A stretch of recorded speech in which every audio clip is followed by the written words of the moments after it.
Om Swastiastu, perkenalkan nama saya Steven Setemidianarko, nomor absen 33 dari kelas 12 MIPA 1. Sekarang saya akan membuat praktikum kimia indikator asam dan basa, indikator alami asam dan basa. Oke, untuk indikator alaminya ada bunga kembang sepatu, kemudian ada bunga telang, kemudian ada kunyit. Oke, selanjutnya ada pun bahan-bahan untuk asam dan basanya. Untuk asamnya ada larutan cuka, kemudian ada jeruk nipis, kemudian untuk basanya ada deterjen, kemudian ada odol. Selanjutnya kita lanjut ke praktikumnya.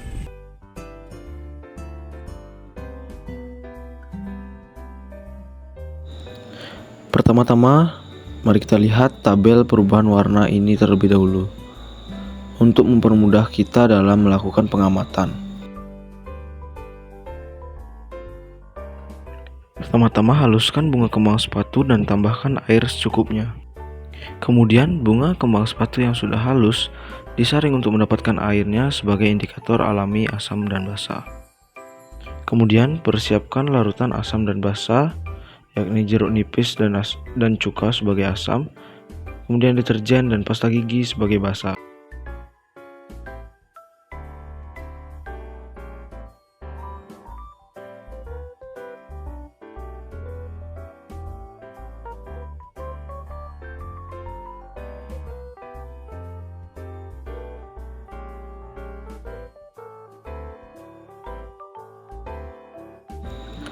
Kemudian setelah semua larutan siap, lalu dicampurkan ekstrak kembang sepatu tersebut ke larutan asam dan basa, lalu diamati perubahan warnanya.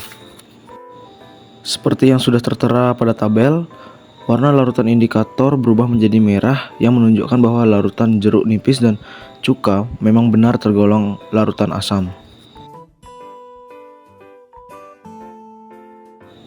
Sedangkan larutan indikator berubah menjadi biru kehijauan, terutama saat bercampur dengan larutan deterjen, menunjukkan bahwa larutan pasta gigi dan deterjen tergolong basa.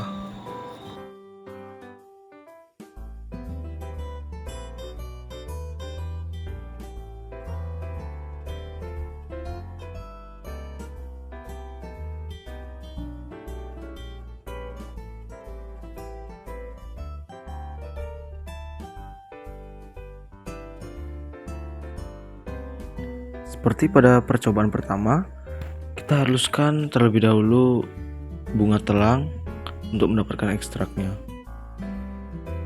Kemudian, bunga telang yang dirasa sudah halus, kemudian disaring untuk mendapatkan airnya sebagai indikator alami. Lakukanlah hal yang sama seperti pada percobaan pertama. Kemudian setelah dilakukan hal yang sama, amati perubahan warnanya. Dalam praktik ini sangat terlihat jelas perbedaan warnanya, mulai dari larutan jeruk nipis dan cuka berubah menjadi warna ungu muda yang menunjukkan larutan tersebut bersifat asam. Sedangkan larutan pasta gigi dan deterjen berubah menjadi biru kehijauan yang menandakan bahwa larutan tersebut bersifat basa.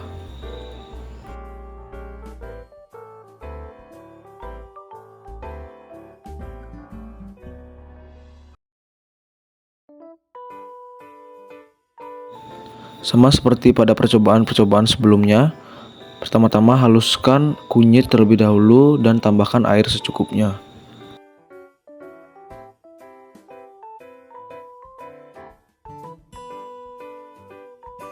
Kemudian kunyit yang sudah halus tersebut disaring terlebih dahulu untuk mendapatkan larutan indikator asam basanya. Kemudian lakukanlah hal yang sama seperti pada percobaan pertama dan kedua.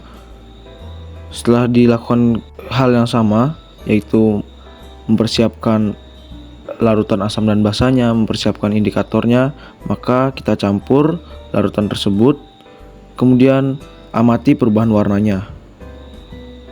Terlihat jelas bahwa larutan jeruk nipis dan cuka tetap berwarna kuning dan bahkan lebih pucat yang menunjukkan bahwa larutan tersebut bersifat asam.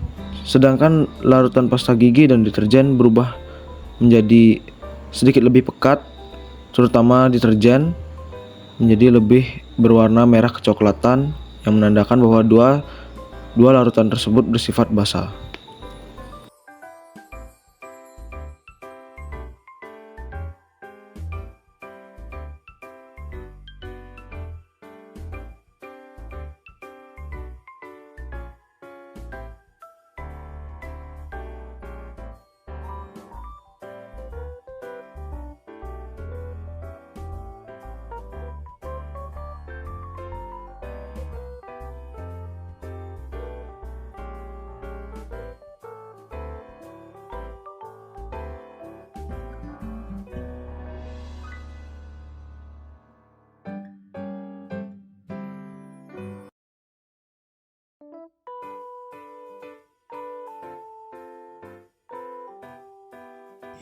Baik, sekian video praktikum kimia dari saya, praktikum mengenai indikator alami asam dan basa. Tadi kita sudah melihat bahwa terdapat perubahan signifikan dengan menggunakan indikator alami, yaitu dengan bunga kembang sepatu, dengan bunga telang, dan kunyit. Atas perhatiannya saya ucapkan terima kasih. Om Santi Santi Santi.